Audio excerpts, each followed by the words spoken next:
The lights were hot, the air electric. Cameras blinked like impatient eyes as the tension thickened on Capitol Hill. Then it happened. 19 seconds that would echo across every screen in America. Donald Trump leaned forward, voice cracking through the silence, his face tightening into that familiar storm of fury. The words came out sharp, venom-tipped, meant to humiliate, to dominate. But in that moment, the crowd didn't see power. They saw panic. His jaw clenched, his tone faltered, and somewhere in those 19 seconds, the myth of invincibility began to crumble. A flash from the cameras froze his expression mid-rage, the kind of image headlines dream of. Phones came up instantly. Hashtags were born before his sentence even finished. Across from him, Jasmine Crockett didn't flinch. Not a blink. Her stillness spoke louder than his shouting. The measured calm in her eyes cut through the noise like glass through fog. Every second he ranted, her silence drew more strength. By the 10th second, reporters exchanged glances. By the 15th, even his own allies shifted uneasily. By the 19th, the entire room knew something irreversible had just occurred. Within minutes, clips hit Twitter, threads exploded, and news alerts blared. Trump loses control. Crockett holds the line. Millions watched the replay on loop, dissecting every micro-expression. Some saw humiliation. Others saw revelation. But everyone agreed on one thing. They'd never seen him lose composure like that before. And as the footage spread like wildfire, one question pulsed across the internet, whispered between gasps and retweets. What could she possibly say next? But what Jasmine said next made even Trump's own supporters fall silent. In the hours that followed, the clip stopped being just a viral moment. It became a mirror. News anchors argued, commentators dissected, and timelines erupted into digital battlefields. But beneath the noise, something deeper stirred. This wasn't just about a temper. It was about power, who wields it, who challenges it, and who finally refuses to be intimidated by it. For decades, America had seen versions of this same confrontation. Men, in power, pounding podiums, shouting down women who dared to speak truth without trembling. But Jasmine Crockett wasn't built to tremble. She was built to endure. Her rise wasn't sponsored by billionaires or sheltered by privilege. It was carved out of late nights, hard truths, the quiet conviction that dignity is its own form of defiance. That's what made this clash feel different. Trump wasn't just another opponent. He was the living symbol of a system that had bullied its way through generations. And when he erupted in that 19-second fury, he didn't just reveal anger. He revealed fear. Fear of losing the narrative. Fear of being outmatched not by volume, but by intellect. Millions watching didn't just see a hearing, they saw a shift. They saw a woman who looked like the future holding her ground against the ghost of an era that refused to die quietly. The hashtags weren't just trending for entertainment. They were rallying cries for everyone who'd ever been talked over, shouted down, or told to wait their turn. Commentators tried to frame it as political theater, but those who felt it knew better. It was cultural theater, a defining moment when the calm, unshaken composure of a black congresswoman became the country's new image of strength. Trump's aides scrambled for damage control, blaming the lighting, the media bias, anything but the truth that the camera had captured in merciless clarity. But the footage didn't lie. America saw a man unravel while a woman, cool and unyielding, held the moral center of gravity. In that 19-second contrast, generations collided, the old guard clinging to chaos, the new wave rising with reason. And as the dust settled, the question looming over Washington wasn't who won the argument. What this moment revealed about us. Because this wasn't just about Jasmine Crockett or Donald Trump. It was about whether truth could still stand tall in a nation addicted to outrage. And as viewers replayed the scene for the 100th time, they sensed it instinctively. This wasn't the end of a confrontation. It was the beginning of a reckoning. But to understand the full weight of what happened, we have to look at how both these forces were forged. Long before the 19-second meltdown, Donald Trump had mastered the art of fury. Rage wasn't his weakness. It was his weapon. From the gilded stages of campaign rallies to the echoing marble halls of power, he'd turned anger into currency, hanging into battle and spectacle into survival. Every insult was a performance. Every outburst a headline. He'd learned that in modern America, noise can be mistaken for strength. In chaos, when well packaged, can look like leadership. Crowds loved it. They chanted his name not for policies, but for the thrill of his defiance. He didn't promise solutions. He promised to fight. And as long as he kept fighting someone, anyone, the cameras stayed fixed on him. That was the secret to the empire. Perpetual combat. Always an enemy. Always a stage. But behind the curtain, the cracks had begun to show. The rage that once electrified millions was starting to drain them. The rallies felt heavier now, the energy less rebellious and more desperate. The indictments stacked like tombstones of a dynasty in decline. His closest advisors whispered of fatigue, of donors pulling back, of allies glancing at the exits before the music stopped. Still, he pressed on, the showman refusing to acknowledge the applause was thinning. For Trump, silence was death. Reflection was weakness. To be still was to vanish. So he filled every moment with sound, bombast, grievance, mockery. The louder he got, the more the hollowness grew. In private, those who'd seen him off camera knew the truth. The fury wasn't just strategy. It was fear, the primal terror of being outthought, outclassed, or outlasted. For years, he'd coasted on dominance, unchallenged by those too cautious or complicit to confront him directly. But now, cornered by scandal and slipping polls, he felt the walls closing in. His empire of outrage, built on spectacle and submission, was beginning to collapse under its own noise. In courtrooms, he interrupted judges. On television, he mocked prosecutors. Every headline became a stage prop in his drama: witch hunt, fake news, total exoneration. The repetition was no accident. It was survival language. If he could control the story, maybe he could still control the outcome. But the audience had changed. America was tired, not of passion, but of pandemonium. His rage no longer ignited. It exhausted. And when Jasmine Crockett stepped into that hearing room, calm and poised, she represented everything his politics could not be: measured, intelligent, unafraid. Still, Trump clung to the playbook that had once made him untouchable. The smirk, the taunt, the cutting interruption, all rehearsed reflexes of a man who'd never had to listen. But this time, the old act didn't land. The words bounced off silence that refused to yield. Inside his circle, unease turned to recognition. Advisors noticed how his tirades were shorter now, his control thinner, his fury more erratic. What had once been theatrical was starting to look tragic. A man consumed by the very chaos he'd created. In private moments, he'd pace, muttering about betrayal, loyalty, legacy. The empire he built on outrage had no foundation of trust, only fear. And when fear begins to fade, even empires tremble. Still, he refused to see it. In his mind, he was still the center of the storm, still the king of confrontation. But that belief, that stubborn defiance, was exactly what made the 19-second eruption inevitable. He'd forgotten the one rule of spectacle: if you live by the camera, you'll die by it too. And so, when the lights flared, when the questions came sharp and unflinching, his instincts betrayed him. He reached, as he always had, for the only weapon he knew: rage. But this time, it didn't command. It exposed. The empire of outrage had met its mirror, and this time, the reflection stared back without blinking. And while he built an empire out of outrage, someone was quietly preparing to dismantle it. Before Jasmine Crockett ever sat beneath the blinding lights of a congressional hearing, she stood in cramped Texas courtrooms defending people the system had already decided were guilty.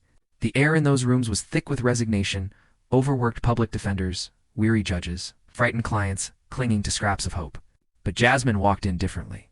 She walked in as if every case mattered, because to her, it did. Each client wasn't a statistic. They were a story, and she refused to let those stories be silenced. She learned early that justice in America didn't always speak softly. Sometimes it screamed. And if you didn't have the courage to speak louder than the injustice in front of you, you'd be drowned out. So she sharpened her voice, not with rage, but with reason. Her questions were blades wrapped in silk, her tone unshakably calm, her presence disarming even the most arrogant prosecutors. Judges learned to listen when she spoke, not because she demanded it, but because she earned it. But behind that composure was exhaustion few ever saw. The long nights spent drafting motions that might never be read. The moments she'd sit alone in her car after losing a case, gripping the steering wheel, whispering to herself that tomorrow she'd fight harder. There were days when the system felt immovable, its weight suffocating. Yet every morning, she'd return because someone had to stand between power and the powerless. That fire led her into activism, where she transformed frustration into fuel. She marched not for cameras, but for clarity. For the simple belief that dignity shouldn't depend on privilege. From the courthouse steps to the House floor, she carried the same conviction: truth has to be spoken, even if the room trembles. When she first entered Congress, the establishment didn't know what to make of her. Too direct, too unapologetic, too unwilling to play along with the unspoken rules of political theater. But those who dismissed her as another freshman face quickly learned she wasn't there to perform. She was there to prosecute hypocrisy. Her discipline became legendary in committee rooms. While others scrambled for sound bites, she prepared like a trial attorney, studying opponents' records, anticipating their talking points, dissecting their weaknesses before they ever spoke. When the shouting began, she didn't interrupt, she observed. She understood that sometimes silence is the most devastating counterargument. Colleagues noticed at first, that eerie calm when tempers rose. They called it her still water stare. Opponents who mistook it for hesitation quickly regretted it. That calm wasn't fear. It was calculation. She'd learned that the louder someone became, the more fragile their position usually was. But even heroes have private doubts. At night, after hearings that left her emotionally drained, she'd sit on her balcony with a notebook full of scribbled thoughts. Questions about impact, purpose, the constant push between diplomacy and defiance. She knew that being a black woman in power meant walking a line thinner than most could imagine. Too strong, and you're labeled angry. Too soft, and you're dismissed. So she learned the rarest balance, strength without spectacle. Her staff adored her for it. They'd see her pacing before major hearings, earbuds in, replaying old cross-examinations, not for vanity but precision. She wasn't trying to sound perfect. She was trying to be undeniable. Her preparation was quiet, obsessive, born from the knowledge that for women like her, mistakes weren't forgiven. They were magnified. And when the country grew louder, angrier, and more divided, Jasmine stayed measured. She understood that outrage is a spark, but discipline is the fire that lasts. While others chased headlines, she built credibility. While others grandstanded for clips, she built arguments that would stand the test of time. That's what made her so dangerous to men like Donald Trump. He could outshout anyone, but he couldn't outthink her. His chaos depended on reaction, on rattling the calm, provoking the spectacle. But Jasmine was unprovocable. She'd been trained by years of injustice to keep her pulse steady in the storm. When advisors warned her about his volatility, she smiled. "I've dealt with bullies before," she said. They all sound the same. She knew what was coming. The taunts, the interruptions, the theatrics. She'd seen it all before, just never from someone with that much power and that little restraint. But she also knew something Trump didn't. When you face someone who feeds on anger, you starve them with silence. And so, when the day finally came, and Trump turned his fury her way, she didn't flinch. The hearing room buzzed with that restless, uneasy quiet before a storm. The air felt heavier than usual, as if even the oxygen knew something combustible was about to ignite. Cameras adjusted their lenses, staffers whispered behind folders, and the low hum of reporters readying recorders filled the silence. Then Trump leaned forward, his microphone crackling like static before thunder. His tone was mocking, casual at first, the way a performer warms up a crowd. "You know," he began, smirking, "I've dealt with a lot of people who think they're smart. They all talk big, until they realize who they're talking to." Jasmine didn't move. Her pen rested perfectly still. The faintest flicker of a smile traced her face. Not amusement, but recognition. She'd seen this act before. Trump mistook her stillness for weakness and pressed harder. "Congresswoman Crockett," he said, dragging out her name like a dare. "Maybe before you lecture me on law and order, you should read a little more about it. You might learn something."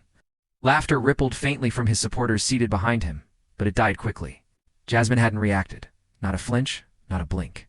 The silence that followed wasn't empty. It was deliberate, surgical. The air tightened. Every word he spoke now echoed too loudly in the room. Trump's tone rose, the rhythm of his voice turning defensive, even as he pretended dominance. "You see, this is what we're dealing with. No respect, no understanding, just attitude." He pointed, wagging his finger toward her as though commanding obedience. But Jasmine's eyes never left his. She didn't interrupt, didn't shift, didn't shrink. The calm was unnerving, almost supernatural. Her stillness stripped his performance of energy. Without reaction, his rage had nowhere to land. Journalists exchanged glances, pens hovering over notepads. They'd covered his tirades for years, but something about this felt different.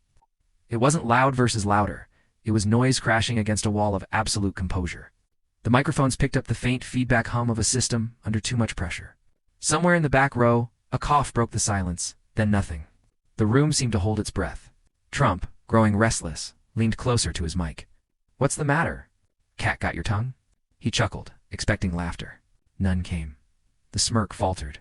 He looked around. No smiles, no nods, only uneasy faces. Jasmine tilted her head slightly, still without speaking.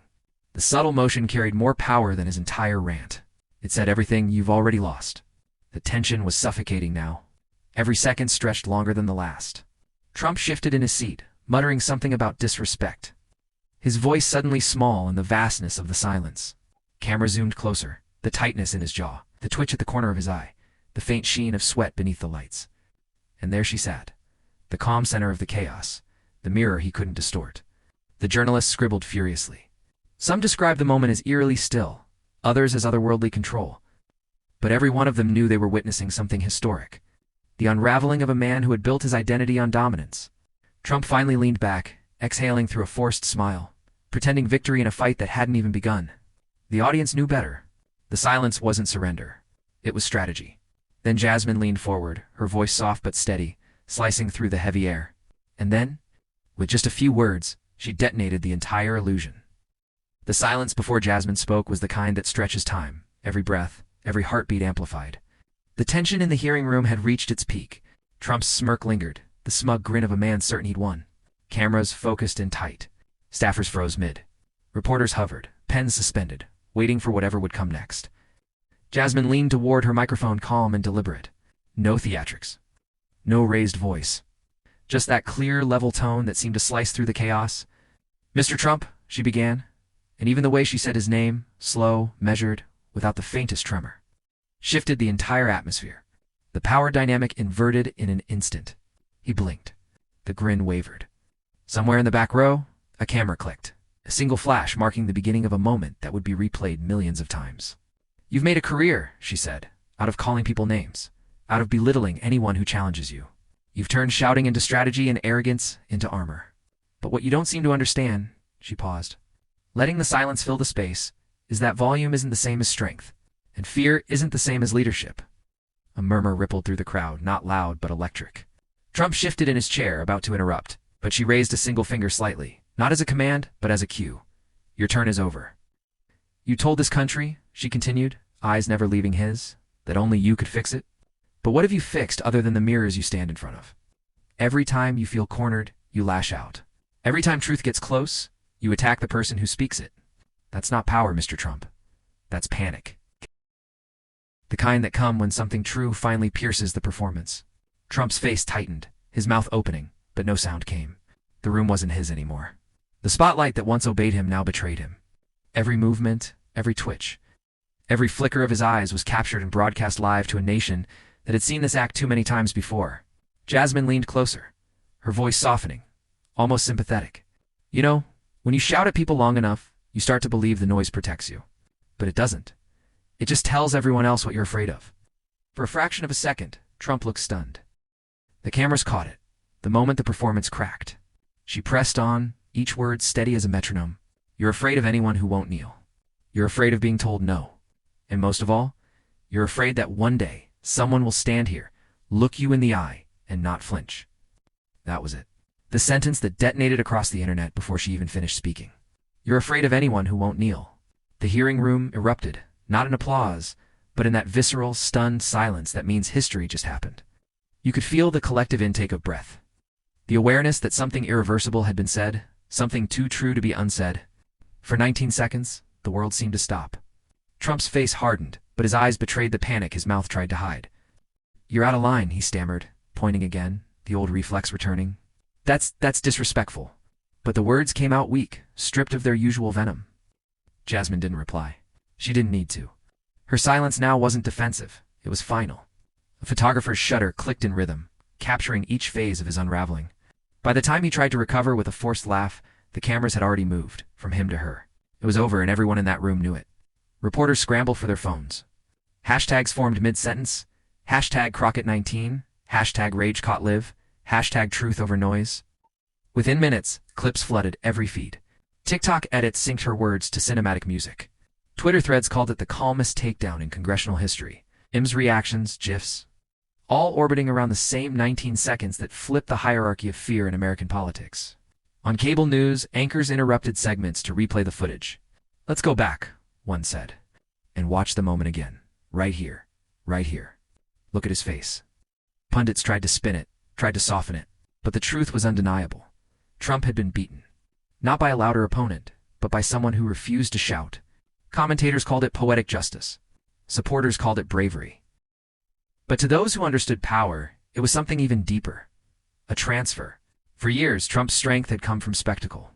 Jasmine's came from stillness. And in those 19 seconds, the country saw which one lasted longer. Clips were dissected frame by frame. Analysts slowed the footage, circling the exact moment his expression faltered. The blink at 0:12, the swallow at 0:15, the frozen stare at 0:19. Each frame told the same story. A man used to control losing it to someone who refused to play his game. By the time the hearing ended, the narrative had already rewritten itself. He walked out first, his jaw tight, words muttered under his breath. She stayed behind, shaking hands, thanking colleagues, smiling faintly. Outside, reporters shouted questions, desperate for a reaction, but she gave them none. "The work speaks for itself," she said simply, and stepped into the waiting car. On the ride back, her phone buzzed nonstop. Staffers texting screenshots, friends sending links, strangers flooding her mentions with gratitude. "He said what we've been wanting to say for years. Showed what strength really looks like." But Jasmine didn't smile. She just stared out the window, watching the headlines scroll by, understanding what had really happened. It wasn't about going viral. It wasn't about a takedown. It was about something far rarer, composure defeating chaos in real time. That night, as networks played the clip on loop, the internet found its rhythm. Reaction videos, slow-motion edits, remixes, all orbiting around her single line, "You're afraid of anyone who won't kneel." And somewhere in the noise, buried beneath the hashtags and the trending topics, was the sound of something larger, the spell breaking. But the real explosion didn't happen in that room. The clip spread faster than wildfire, igniting screens coast to coast before the hearing even adjourned.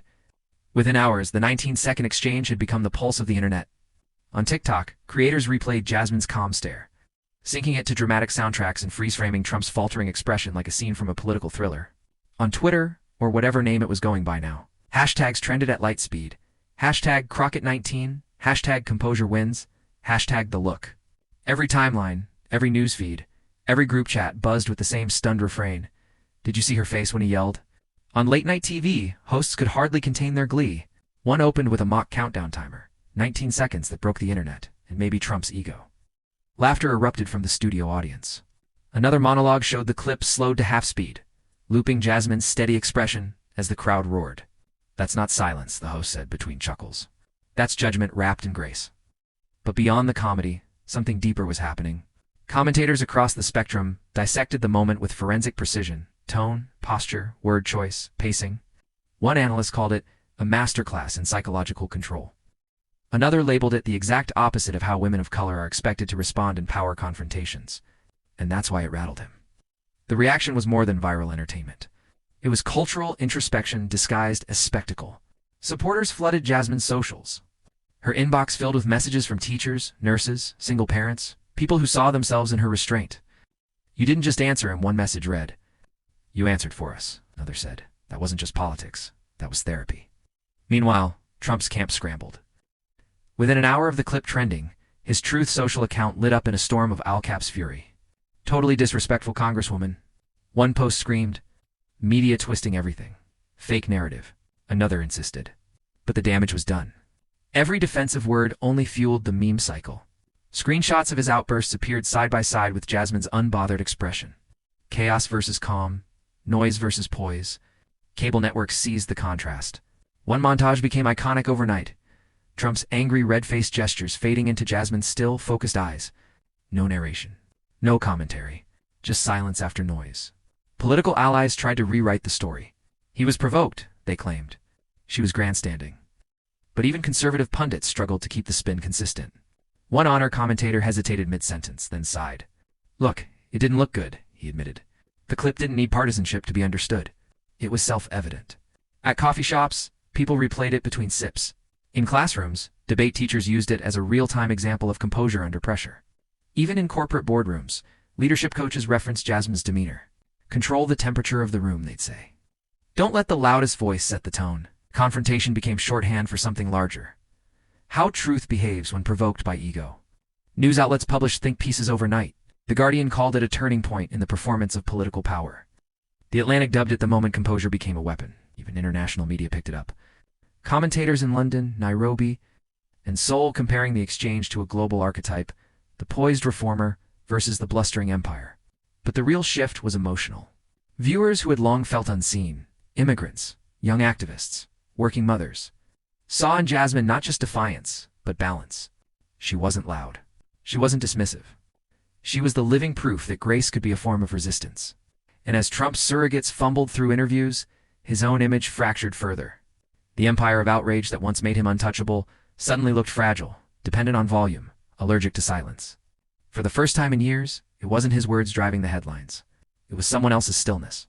By the end of the week, the clip had surpassed 200 million views across platforms. Memes evolved into movements.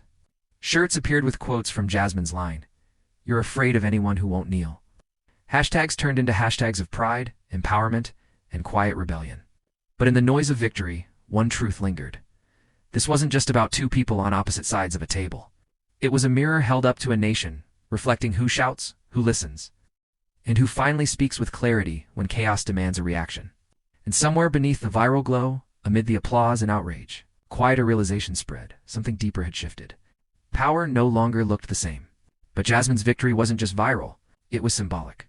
In an age addicted to outrage, stillness has become the rarest form of rebellion. While others raise their voices to be heard, Jasmine Crockett proved that power doesn't always roar. Sometimes it breathes, measures, and waits. Her silence in those 19 seconds wasn't the absence of response. It was the presence of control. It was the sound of someone who knew that truth doesn't need to shout to be unstoppable. History has seen this kind of stillness before, not as weakness, but as weapon. It was the calm of Martin Luther King Jr. standing before crowds who screamed at him to sit down. It was the restraint of Barack Obama facing gears and conspiracies with a half smile that said, "You can't touch what's already steady." It was the dignity of every leader who learned that composure under fire can make fury look small. Jasmine's moment didn't happen in isolation. It was part of that same lineage, the quiet defiance that terrifies those who depend on chaos to keep control. Her stillness reminded the nation that real strength doesn't come from intimidation, but from the refusal to descend into the same pit as your attacker. She didn't need to match Trump's volume because she had already outgrown his world. In those seconds, she offered a masterclass in power redefined. Power as intelligence, not impulse. Power as patience, not panic. Power as the ability to face noise and say, with your eyes alone, I am not moved. And that, more than any soundbite or slogan, became the true shock of the moment. Because Trump had spent years convincing millions that dominance meant loudness, that to win, you had to crush, humiliate, overwhelm. But Jasmine dismantled that illusion without lifting her voice. She revealed that real authority doesn't need validation. It simply stands. The symbolism resonated beyond politics. Teachers shared the clip with students learning debate, showing that calm can pierce louder than shouting. Parents showed it to their kids as proof that composure is not passivity, it's power with precision. Even workplaces began using the moment as a case study in emotional intelligence under pressure. Because if rage is contagious, so is grace. And that day, Grace went viral. Her stillness became a kind of mirror, forcing the nation to confront its obsession with spectacle. For years, the loudest had dominated the stage, drowning out nuance, truth, and decency. But in one hearing room, with cameras rolling and millions watching, the spell broke. And as the dust settled, something subtle but seismic took hold. People began asking a different kind of question. What if the future doesn't belong to the loudest voice, but to the clearest one? It's a dangerous question for those who thrive on chaos, and a liberating one for everyone who's ever felt unseen in the noise. Jasmine Crockett didn't just challenge a man. She challenged a culture. She reminded America that composure is not surrender. It's mastery. And as America replayed those 19 seconds again and again, one truth became undeniable. In the end, it wasn't the shouting that defined the moment. It was the silence that followed. 19 seconds that exposed arrogance, elevated composure, and reminded a restless nation what true power looks like. Trump's fury may have filled the room, but Jasmine Crockett's calm redefined it. She didn't just win a debate. She shifted the temperature of an entire conversation. From the glare of that hearing room to the glow of millions of screens, her poise rippled outward, a living reminder that dignity doesn't need permission to be loud. Those 19 seconds became more than a clip. They became a symbol, proof that integrity can still silence chaos. That truth still cuts through the noise, and that grace, when wielded with precision, can be revolutionary. So as the headlines fade and the algorithms move on, one message remains: composure is courage, and truth never shouts, it stands. If you believe that dignity should never bow to arrogance, subscribe, share, and keep this conversation alive. Because sometimes 19 seconds of truth can silence years of noise.